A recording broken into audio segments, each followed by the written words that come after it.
Hey everyone, and welcome to today's Explainer. We're jumping right in today because we are unpacking a really fascinating ancient mystery. And the craziest part? It's about a plant that might literally be sitting in your spice cabinet right now. It's called Nigella Sativa, though you probably know it as black cumin or simply black seeds. Today, we're going to dig into the history, the biology, and most importantly, the actual clinical data behind this tiny, unassuming seed to figure out exactly what makes it tick. Okay, let's dive into this. Just take a second to think about these incredibly bold claims from traditional herbalists. I mean, when a plant gets labeled the herb from heaven or a panacea, which literally translates to a universal healer, you kind of have to pause and wonder, right? How on earth does a single botanical earn that kind of ancient reputation? We hear the word superfood thrown around constantly these days, but this is absolutely not a modern marketing gimmick. This is a reputation built over centuries, across multiple continents and ancient empires. So, how did a single plant earn such an impressive ancient reputation? Chapter 1, the Universal Healer. First things first, let's make sure we're all sharing the exact same vocabulary here. Nigella sativa is a medicinal plant belonging to the Ranunculaceae family. It's native to regions like the Eastern Mediterranean, Northern Africa, Southwest Asia, and the Indian subcontinent. Now, because the seeds look so much like regular cumin, it often goes by the nickname black cumin. But botanically speaking, it has a completely unique profile. And its history is just staggering. Get this, these seeds were actually discovered inside the tombs of Egyptian pharaohs. Experts actually think its strong antibacterial properties might have made it a highly effective preservative during the mummification process. How wild is that? But it wasn't just an Egyptian thing. It has this rich, well-documented history in ancient traditional medicine systems all over the globe, from Ayurveda in India to Onani, Siddha, and Tib. It was basically a global phenomenon way before globalism was even a thing. So, we know the ancients totally revered it. But what actually happens when we put it under a modern microscope? Chapter 2, Inside the Black Seed. And this brilliantly illustrates this surprisingly balanced macronutrient profile we're dealing with. Based on a study of seeds from Bangladesh, it is incredibly nutrient-dense. We're looking at roughly 45% fat, 20% carbohydrates, and 20% protein. And that remaining 15%, that's packed with essential minerals like potassium, phosphorus, calcium, and magnesium. It's really just a balanced little powerhouse of basic nutrition. Because of that rich composition, the form you use really depends on the specific health benefit you're trying to reap. For topical uses, you've got oils and pastes. Those are applied directly to the skin to treat local conditions, target surface inflammation, or soothe joint pain. Then, for internal uses, you've got powders, pills, and extracts. These are taken internally, specifically for tackling chronic inflammation or for general disease prevention. But beyond the basic fats and proteins, the seed hides something truly special. Meet the MVP, thymoquinone. Try saying that 5 times fast. It's a highly abundant antioxidant from the terpene family. Here's how it works. When free radicals build up in your body, they cause oxidative stress, and that ultimately damages your cells. Well, thymoquinone is basically the engine behind the seed's power. It actively protects your human cells from that free radical damage. In fact, experts believe this one single active compound is responsible for the vast majority of the plant's health effects. But does ancient folklore hold up in modern clinical trials? Let's find out in Chapter 3, Backed by Science. Let's start with inflammation, since chronic inflammation is basically a driver of so many modern diseases. There's this really fascinating study looking at women with rheumatoid arthritis, which is a painful autoimmune disease causing joint inflammation. The participants took exactly 1 gram of Nigella sativa oil daily. After 2 months, those women actually had lower blood markers of inflammation, and they reported significantly fewer swollen joints compared to the placebo group.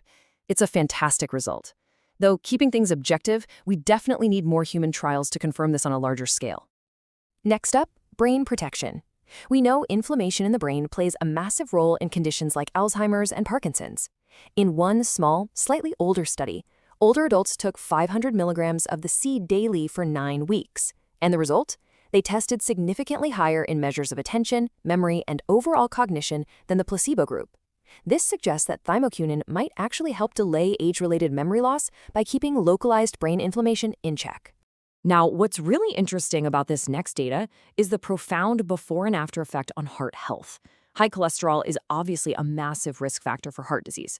Across multiple studies where people supplemented with the herb for 8 to 12 weeks, researchers saw some serious drops. Total cholesterol fell by an average of 16 to 23 milligrams per deciliter. LDL, the bad cholesterol, dropped by 14 to 22 points. And triglycerides, they fell by 7 to 21 points. That is a highly measurable physiological impact on cardiovascular risk factors. The clinical data also shows some remarkable promise when it comes to blood sugar regulation.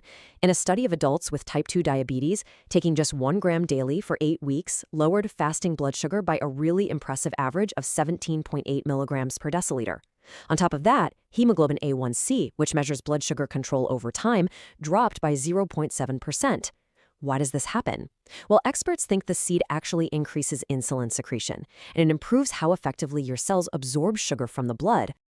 And honestly, the list of potential benefits just goes on.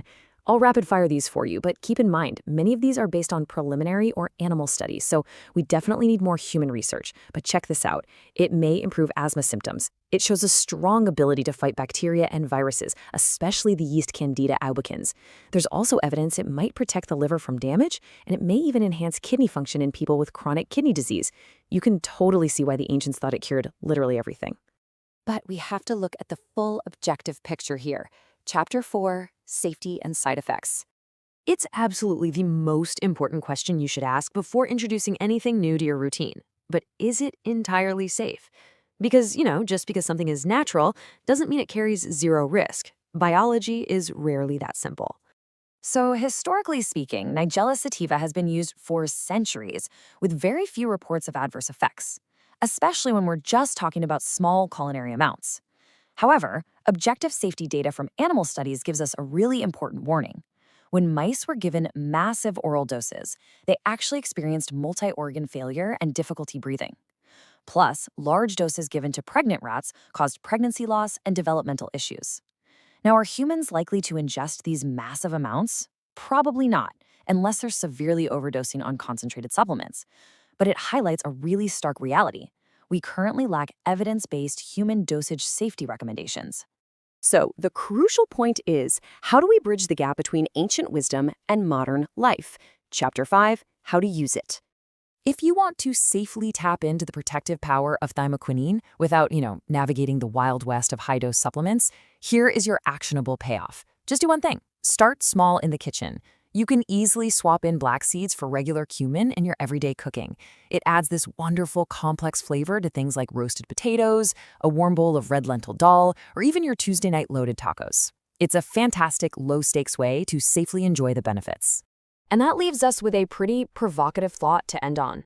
We've just seen how a seed found in the tombs of Egyptian pharaohs is actively lowering cholesterol and reducing inflammation under the strict lens of modern clinical trials. As modern science continues to catch up to ancient medicine, it really makes you wonder, what other panaceas are currently sitting quietly in our spice cabinets just waiting to be verified? Thank you so much for joining me on this explainer. Keep learning, keep questioning, and I'll catch you next time.